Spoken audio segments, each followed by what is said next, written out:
Hi, it's Sunday, August 12th, 2007, and today we're interviewing Lucie Jones. My name is Michael Masterson, our cameraman is Bob Herzog, and we have Janelle Levant present with us for the interview also. So Lucie is a longtime resident of Silver Lake and has an interesting story to tell us, I have no doubt. So let's start with some just basic information, Lucie. Can you give me your full name? Lucille Lambert Watt Jones. Is your maiden name Watt? No, that's my first husband. Oh, okay. Maiden name is Lambert. Lambert, okay. But you go by Lucie Jones now. Or Lucille Watt. I used Lucille Watt for many years in my business. And I have still investments and bank accounts. Okay. Under that name. Yes. And what is your current address? 2528 Elsinore Street, Los Angeles, 90026. And how long have you lived in Silver Lake? Since 1973, Okay. And where were you living before that? Temple City, Okay. When and where were you born, Lucie? Live Oak, Sutter County, California, Oh, okay. And do you mind telling us what year and your birthday? 1917, June the 22nd. Oh my! So you have just had a big birthday, girl. 90, yes, the big 90. Quite a big birthday. When did you move to Los Angeles? In 1939, Okay. So you came here as an adult. yes. Okay. What were your parents' names? My father's name was Jules Ernest Lambert. Mm-hmm. My mother's name was Alice Haviland Lambert. And were they born in California, or did they immigrate No. to California? They immigrated. And where did they come from? My mother was born in Maryland, Uh-huh. and my father was born in Mississippi. Okay. And did they meet? Said they. They met in Los Angeles. They were married in Los Angeles. Uh-huh. But then they moved to Northern California. Yes, my father was living in Northern California at the time. He was just visiting down Uh-huh. here. What did your father do? He was, you would now call him an orchardist. He worked in fruit orchards, pruning and grafting and budding and irrigating Wow. and all the things that picking, harvesting. Very interesting. And did your mother work too? Yes, she worked in the fruit and the fruit harvest, and she also worked cleaning houses. Mm-hmm. Okay. So what brought you to Los Angeles when you moved here in 39? Marriage Ah, okay. So you met your first husband? in Berkeley at the University of California. You were a college student then? Yes, Okay. he was too. Aha, okay. And he lived in Los Angeles, in Highland Park to Oh, be exact. oh, quite close actually. Yes, So you met when you were both in college. Did you both graduate from Berkeley? yes. Okay. What was your degree in? Art, Bachelor of Arts. Bachelor of Arts. I see. Yes. Okay. So you moved to LA when you moved to LA with your husband. Where did you first live when you first moved here? Highland Park. In Highland Park. Okay. And you were there for how long? 5 years. 5 years. Mm-hmm. And then I moved to Hollywood. And I Okay. was there 5 years. Okay. Then I moved to Arcadia, and I was there 5 years. I detect a pattern here. And I detect a pattern, yes. And then I moved to Temple City, and I was there somewhere between 20 and 25 years. Oh, okay. Until 1973 when I came here. Okay. And what drew you to Silver Lake when you moved here in '73? I had a client by the name of Yvonne Lincoln, Mm-hmm. for whom I had, and for her predecessors, I had probated this property 3 times. Mm-hmm. And when I left Temple City and my husband, she offered me a place to live while I was looking to buy a house of my own. Mm-hmm. And we hit it off so well that I never did find a house of my own. So this was the house. This is where you moved to. This Yes, house in. this is where I moved to. I see. Okay. So, and Yvonne, had she lived here for a long time? She moved in here in 1942. Okay. She lived other places from time to time, but she always came back to this place. Okay. And then she inherited this place by will, and so she lived here until she went into the hospital. That's right. I'd like to get back to that, but I wanted to ask you, so you were talking, you were handling the probate for her, so you were an attorney? Yes. Okay, so where did you go to law school? Pacific Coast. It's a night law school. Mm-hmm. In those years it was in Los Angeles. It's now in Long Beach. Okay. And you specialized in wills and probate, or? Yes, and tax. And tax. And where did you have your practice? Well, several places. First I started downtown. I had at 7th and Spring. No, yes, at 7th and Spring. Then I went to the subway terminal building downtown. Then I moved out on Wilshire. Then I moved to Pasadena. And then I moved to Eagle Rock, and then I retired. Very good. So how long did you practice law? Well, there's a certificate back there that says 50 years. But actually, I practiced from 1939 until around in the late 70s. Okay.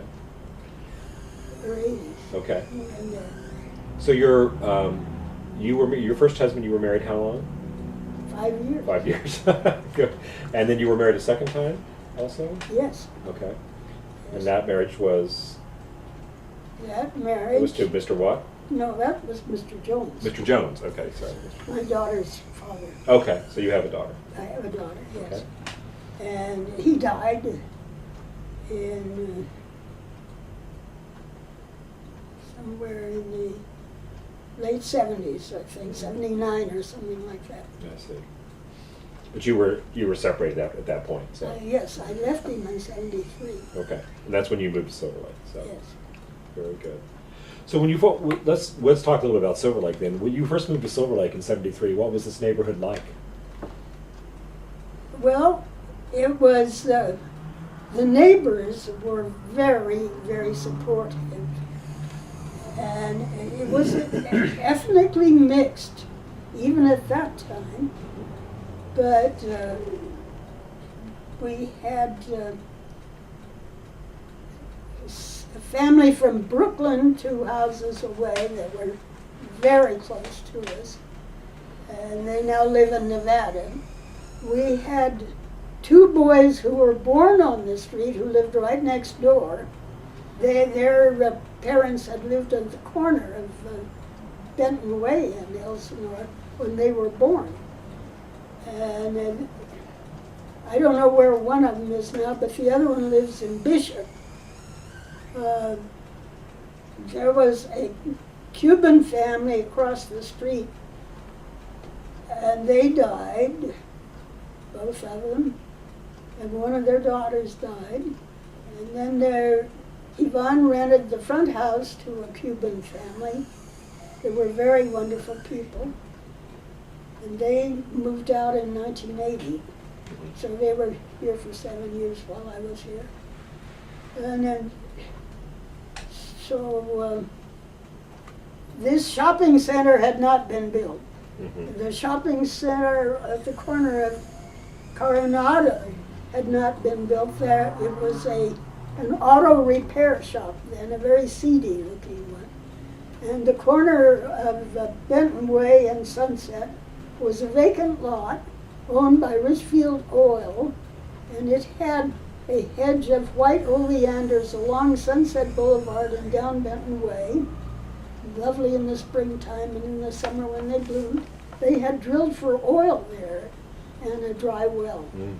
And they had a concrete wall along the alley immediately behind this property with young eucalyptus trees. All that was torn down when the shopping center was built, and the oleanders were all dug up. I think there was still a market on Sunset here, but, and it was mainly ethnic. So ethnicity, you mean was it primarily Hispanic at that time? Primarily here in this area? Hispanic, yes, Latino. I mean. Uh-huh.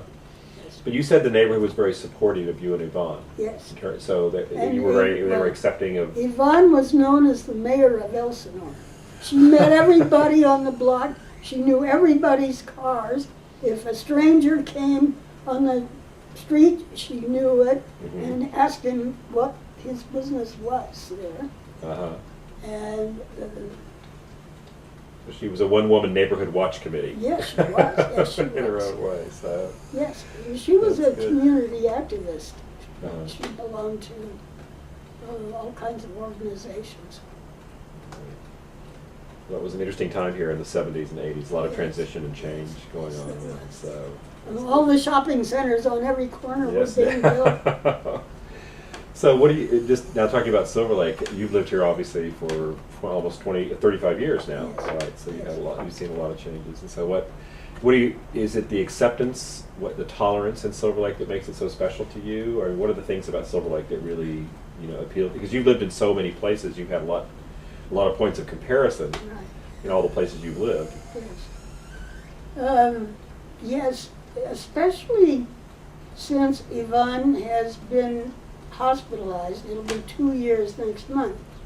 I have been alone, and living alone, of course, can present problems. Mm-hmm. And I have attempted to keep myself active by becoming more outgoing in the neighborhood. And I have joined the Seniors Club and writing my life story in the writing class. Oh, great. So I made 22 new friends last year in the writing group. And this year I've made a few more, including you all, you That's right. three. Very good. So that my life is full now. Excellent. Well, it keeps you young too, having active and going out and meeting new people. I hope. And how's your autobiography coming? I wrote chapter 53 last Monday night. Oh, wow. I am up to the years 1950 to 55. Wow. Well, you've got a ways to go then. Yes, I do. You're about halfway through then Right. in that case. Well, I hope that we can include it in the Silver Lake archives at some point then. Because I think it'd be a great document for Unless us to it have. becomes a bestseller. Well, Then you then can we'll have just a buy it on copy for Amazon. We'll free. buy it on Amazon in that case. So let's go back a little bit further. You didn't go to school here. You went to school at Berkeley. And yeah, just out of curiosity, what was Berkeley like in the 30s when you went to school there? Well, the campus there had a population of 15,000 roughly. No, It was quite large. big, Uh-huh. but not like today, of course.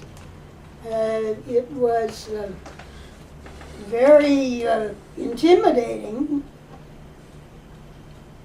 Although I had gone to some big schools, but Live Oak didn't have a big school. Mhm. I left Live Oak when I was 13 and moved to San Francisco. And then I went to Girls High in San Francisco, and that was a fairly big school.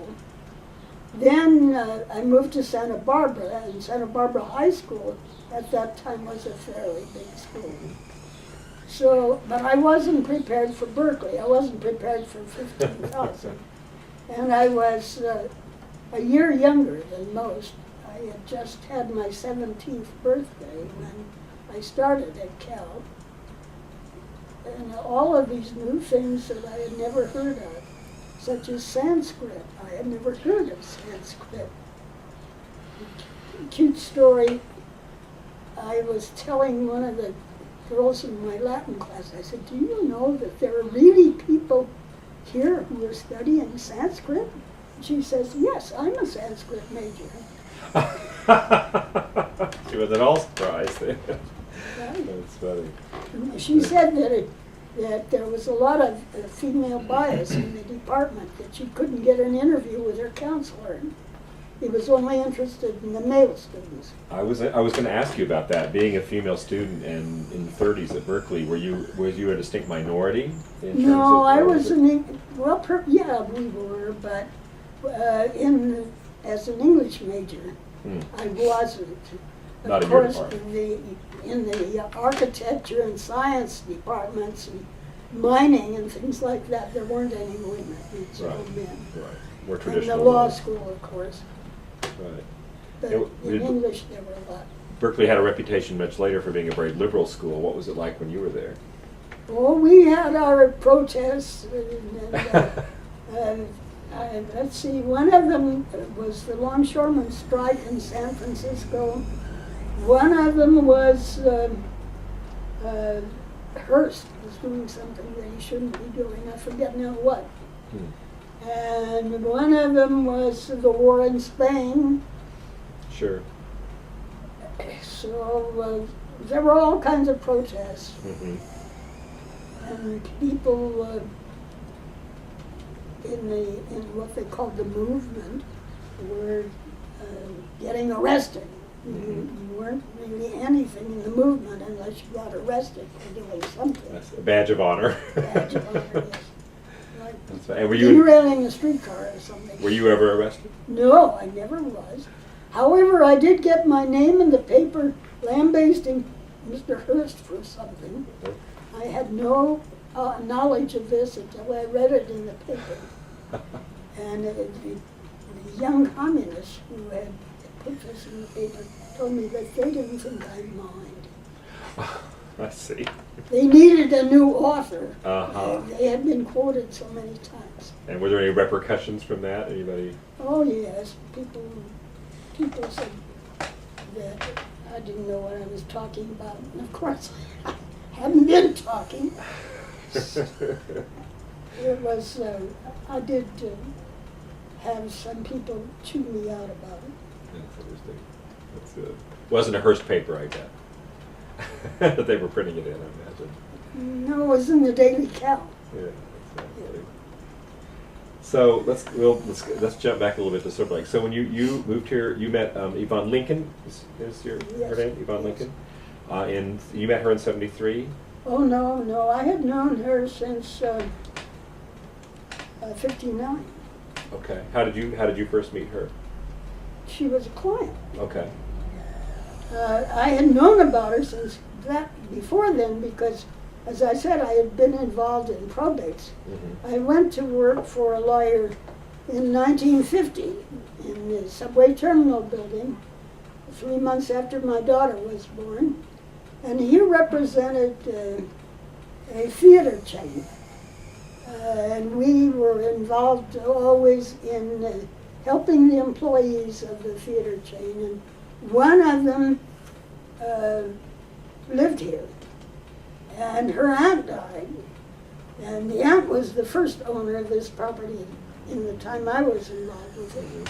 And that law office was handling the probate. So I helped with that.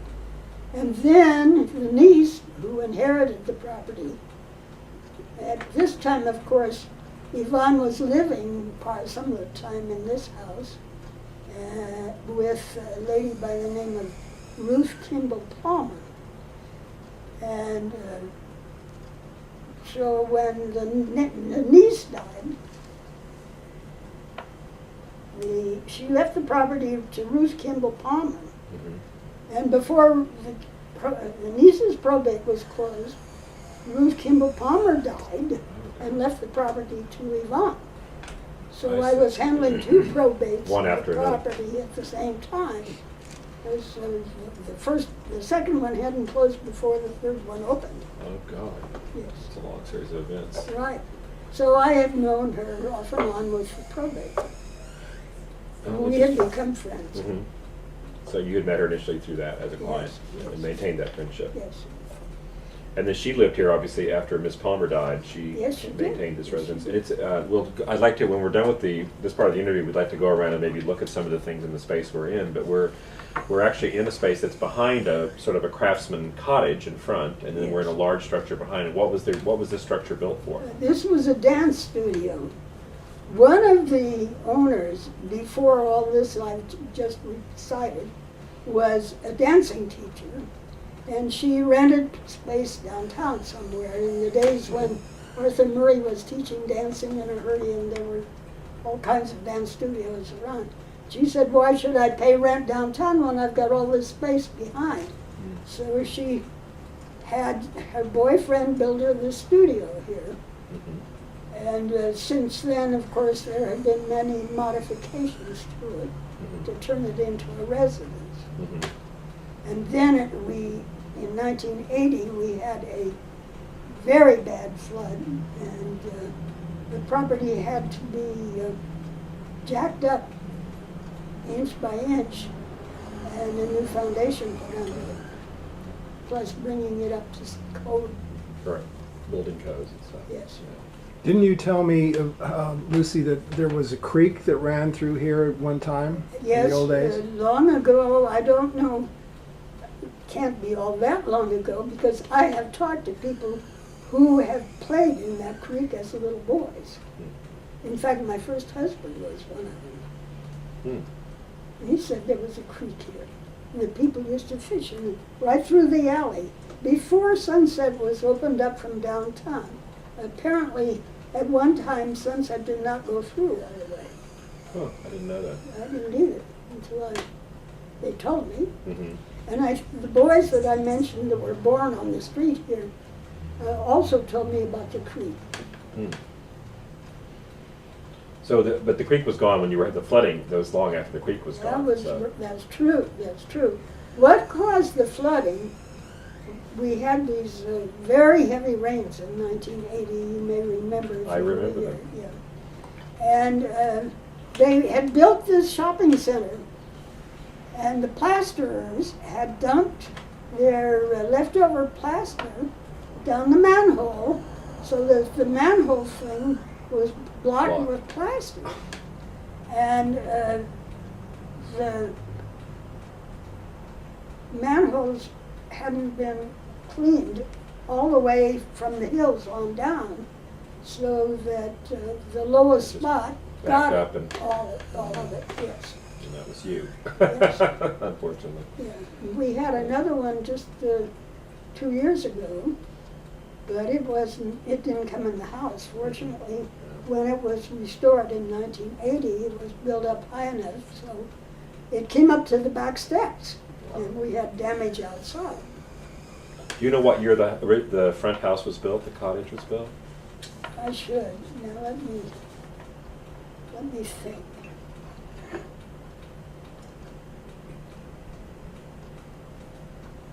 I think, I could be wrong, but I think the late 20s. Okay.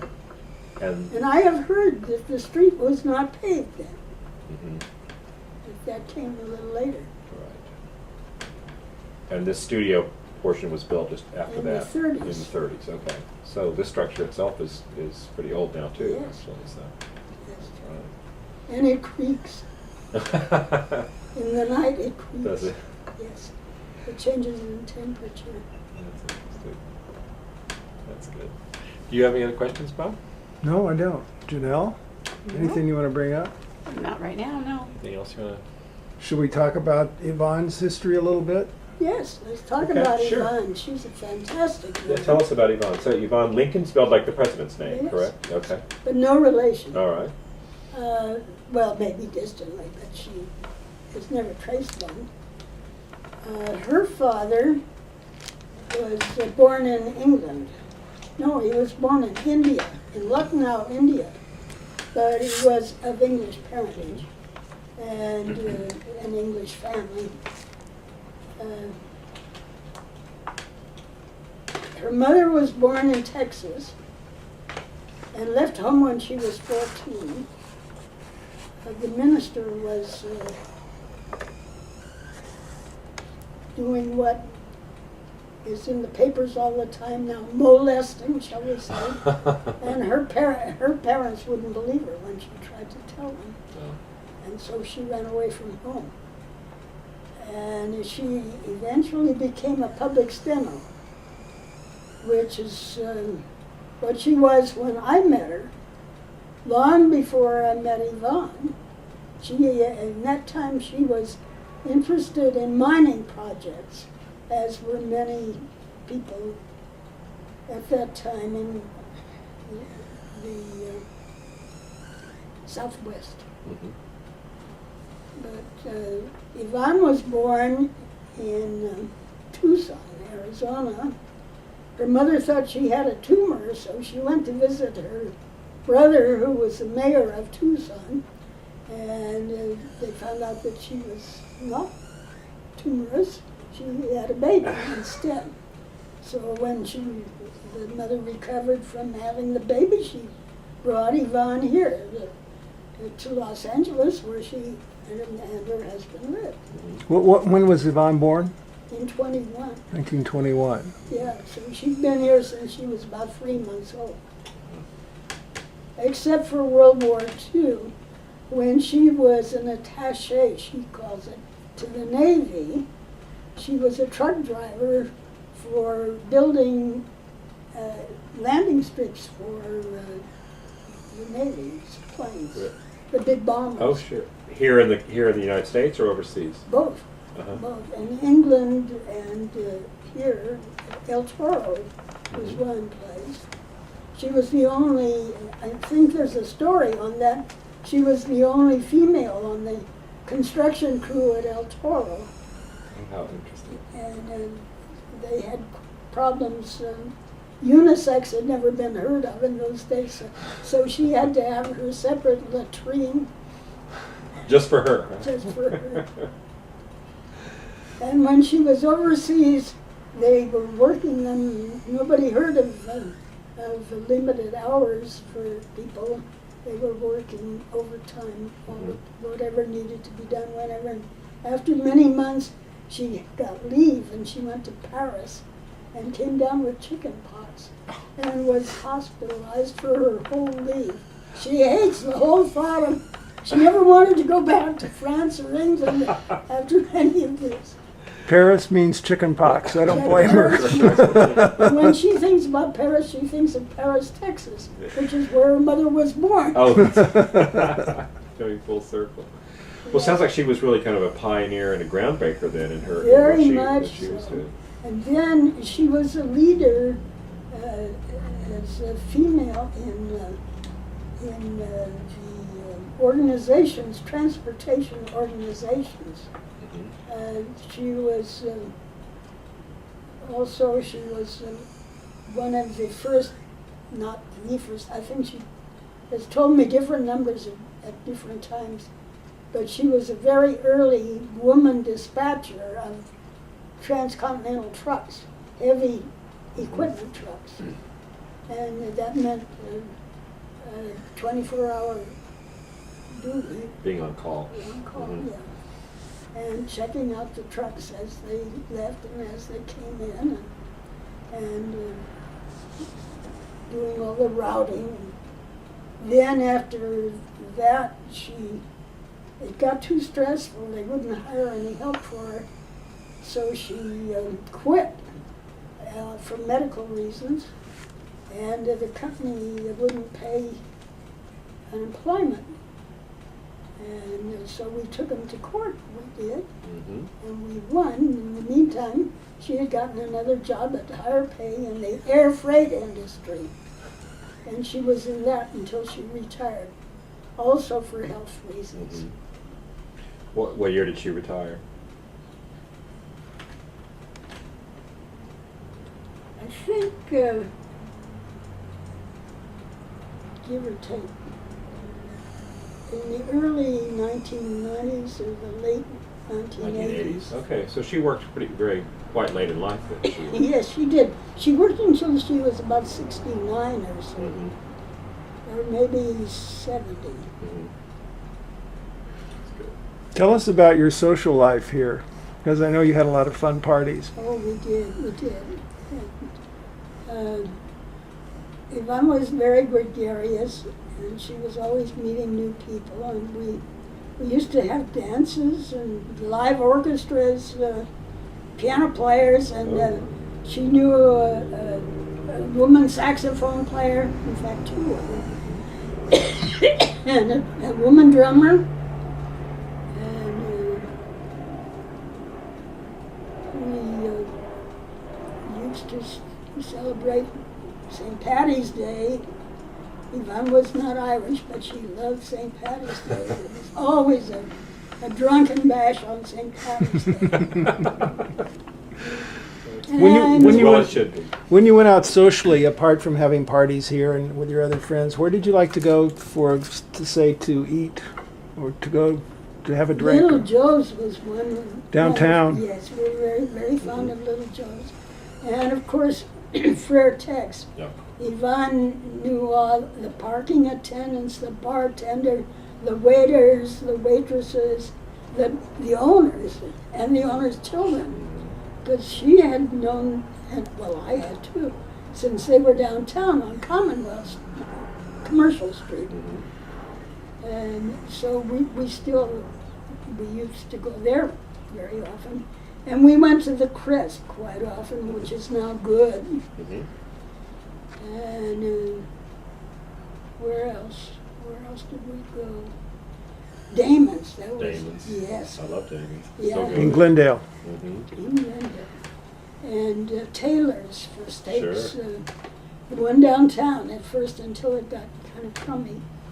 And because I was Pasadena oriented for so long, we used to go to the Chronicle regularly, and she had a dear friend, who also became my dear friend, but she knew her first, who knew all the chefs in town and all the upscale restaurants. So we went to many upscale restaurants outside of the Silver Lake area. Did you ever go to Edward's Steakhouse down on Alvarado near 8th?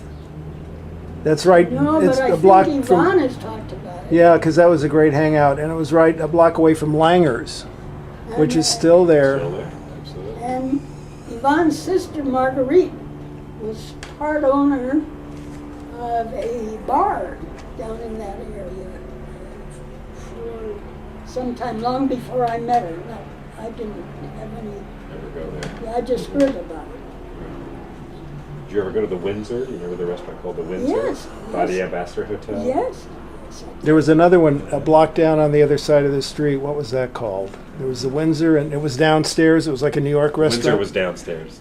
The Windsor was, I think, ground level. It was No, the you other. went down the stairs a little bit. There was in the one. basement. Oh yeah, it was down a few steps, and then one block down, heading east, there was another one that you went down. They had violinists that would walk around and play. There were three. They had that at the Windsor too. Maybe thinking of the Windsor actually. Well, actually, no, there were No, two. There Maybe were there were two. but I I can't think they both had of them either. violinists then. They were I good. can't think either. I can't remember. Anyway, they're all gone now. All Yeah. gone. Yeah. Is the Windsor gone too? Yeah, Long gone. Yeah. I think it's a Korean bar now. It's Koreatown, of course. So, Oh, yeah, that's true. but those were the good old days. And do you ever patronize any of the Mexican restaurants in Silver Lake? You go to Oh, well, I Compadre didn't or mention La Adelita, Ah. which we loved. We used to eat there so often.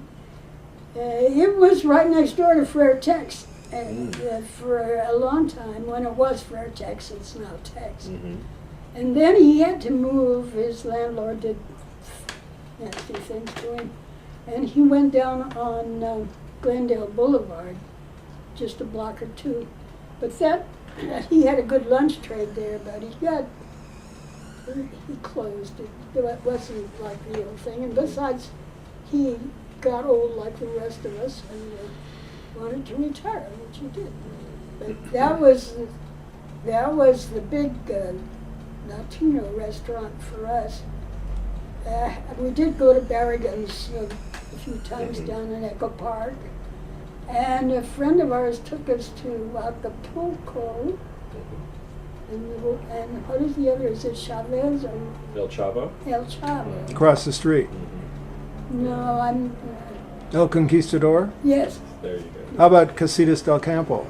she's been there, but I never have to this day. That's and right by your people- veterinarian. I know, and people keep talking about taking me there. I'll We'll take have to you. take her there. We'll take her We'll there. Take you there. And I still haven't been after all this time. Did you and Yvonne ever go, besides restaurants, did you ever go to any clubs or social venues in LA or out publicly to anything like that? Or Well, I suppose we did, but not anything on a regular basis Mhm. that I can think of. But we had lots of friends that were very social, and we were I remember one year, probably 74 or 75, we had parties. We were in, and this was the holiday season, 3 nights in a row. We were invited to private parties. And finally, after the second party, I couldn't go to the third one. I was too tired. I had to stay home and go to bed. I told Yvonne, you can go. I've been to a party. I don't need to go to another party. Well, it sounds like you had some pretty good parties here, as Yes, a matter of we did. fact, in this Yes, we space. did. Did you like to dance? Did you dance? Love to dance. Oh, that's great. Yes. That's wonderful. As a matter of fact, I did folk dancing as well as at college, as well as popular dancing. The jitterbug, of course, I loved. That was my era, the jitterbug. Yes, exactly. You were a little after the Lindy. Or were you in the Lindy Hop era, I think? A little after, A little I after think. that, yeah. It I was the never did 20s. that. Yeah, And I certainly didn't do the Charleston. so. I was too young. It's so nice to be able to say I was too young for something instead of too old. We have 25 more minutes. Oh, okay. I didn't know if we wanted to maybe, we have some photo, why don't we, just a sec. We're going to resume our interview with Lucie Jones and look at some photographs of Lucie and Yvonne. And this is Yvonne as a child. Yes. Let me know when you got it, Bob.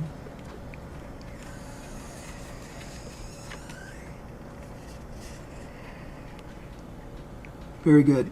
Okay. Just slide that in there. And this is also Yvonne. Probably taken in the 40s. Maybe even earlier. What do Maybe you earlier? think, Lucy?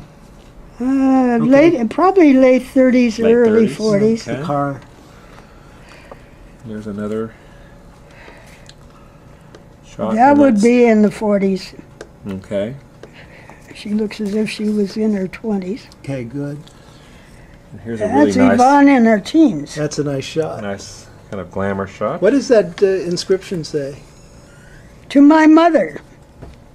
Mhm. I need my glasses. There's a for date. second. It's It's 9/8/37. 1937, actually. Yeah, 1937.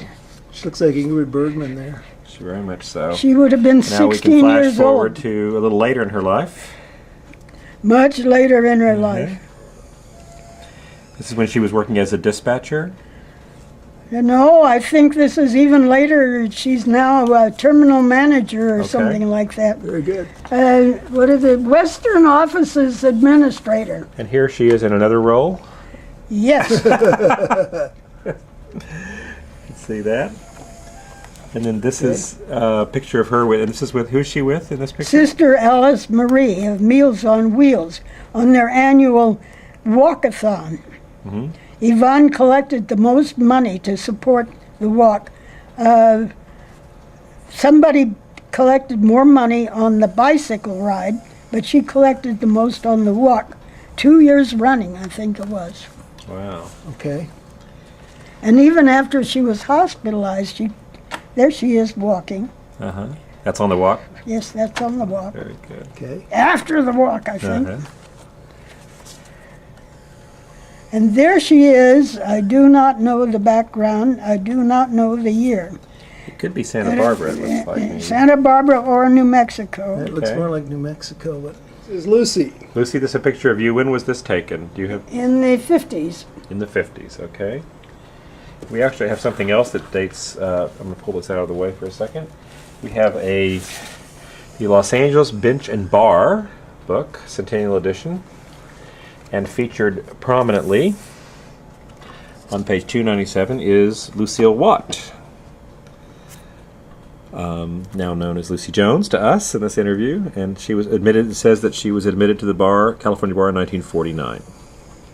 And she's been hanging out in bars ever since. And it even has your birthday in there, June It does. 22nd, 1917. Okay, that's good. And the place. And the place, exactly. And then we have a few more pictures of, these are pictures of you with Yvonne. Here in the house. Put that down flat Okay, for me, Michael. there you go. Ah, much Sure. better. All right. Okay, that's in this house. In this house. Okay. And it looks like this is you at a birthday party, Yes. A swim party. or a swim party. And a birthday party. And then here, if you can focus to see that one, I think that's you sitting down and that's Yvonne leaning over you. Yes. And then we have... Nice cleavage. Yeah. And this is actually the exterior of the building we're in right now, right? Right. And that would be the Front door front door. And then this is an older photograph that is actually of the front a house. view of the house Nice. itself, actually. So you can see we can't. 2526. We don't know when that was taken, but there is no building behind it. So I'm guessing this was in the 20s. It must have been Yeah, look, there's no building. because there's no the building we're in wasn't built I yet. guess this would be the late 20s. So very good. And there's no, this building isn't even there. Right. That's what I said. Oh, It you must said have. that. This is in the Right. 20s then. Right. So Okay. great. Is that it on photos? I think so. All right, we're going to take a tour of the house. I'm going to turn the camera off and we'll resume in just a moment.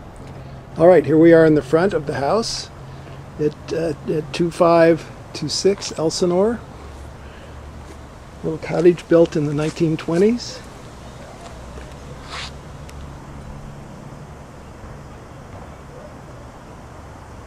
And we're going to walk around to the side, to the studio and back.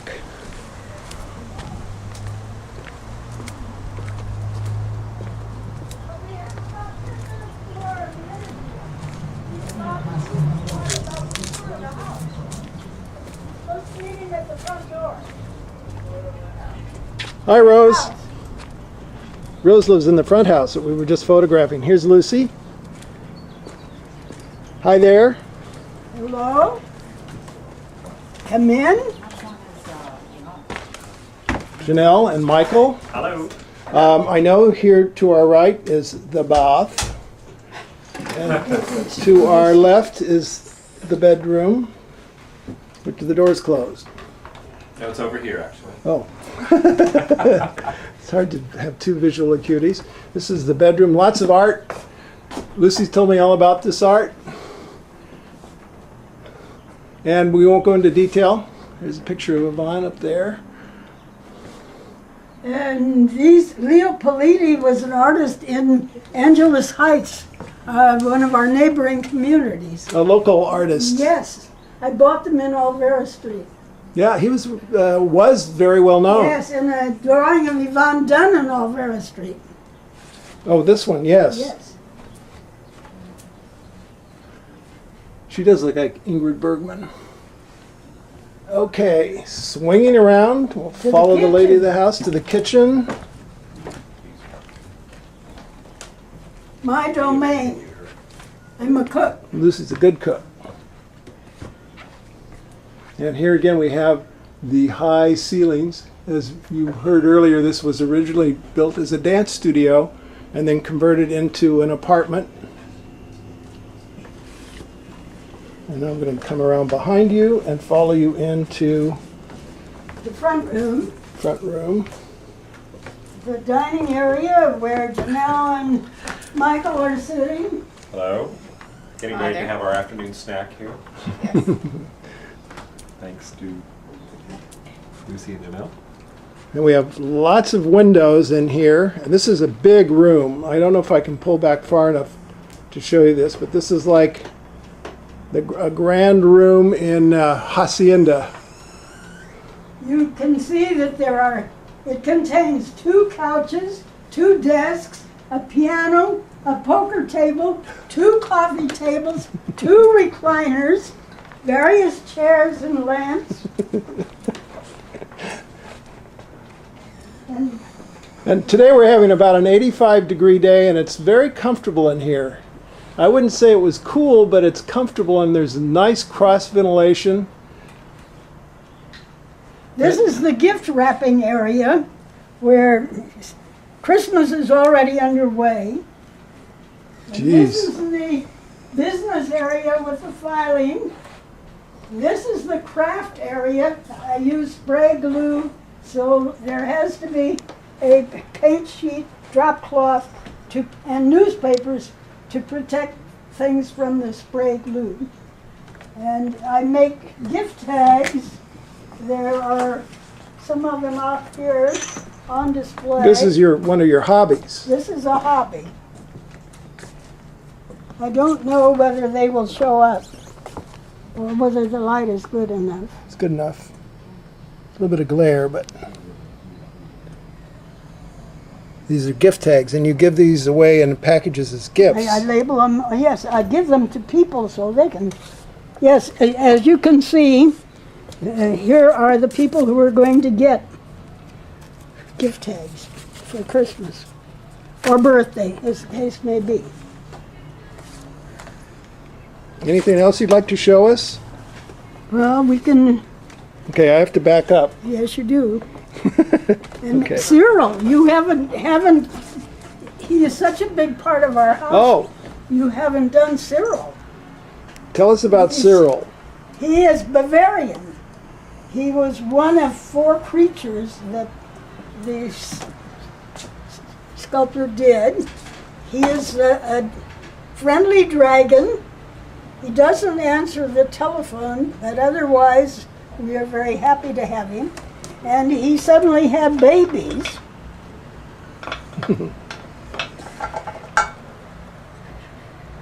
Okay. Cyril the Dragon. dragon. And the cat's toys are supposed to be on their toy box, Which I just stepped on in Newbrook. but they had a play session this morning, and that's why the toys are all over the place. They're feeling very healthy. Okay, anything else? Got a couple more minutes. That's the game area. We have Trivial Pursuits, Perquacky, Spill and Spell, Scrabble, of course, Aggravation, of course, Got a nice little piano Pinochle. here. Why is this doing that? The camera is taking on a life of its own. Oh, I see what I'm doing. You got your thumb. I had my finger on the... Yes. Don't tell me we have to do it again. No, I had my finger on the wrong part of the camera. Don't tell me. You don't want to know. Is that it, kids? I think that's it. All right, thank you very all. much, Thanks Lucie. very much, Very much Lucy. We appreciate it. appreciate it. Wonderful. And Michael, thank you. Wonderful pleasure. interview. Did a great job. That's it. Over.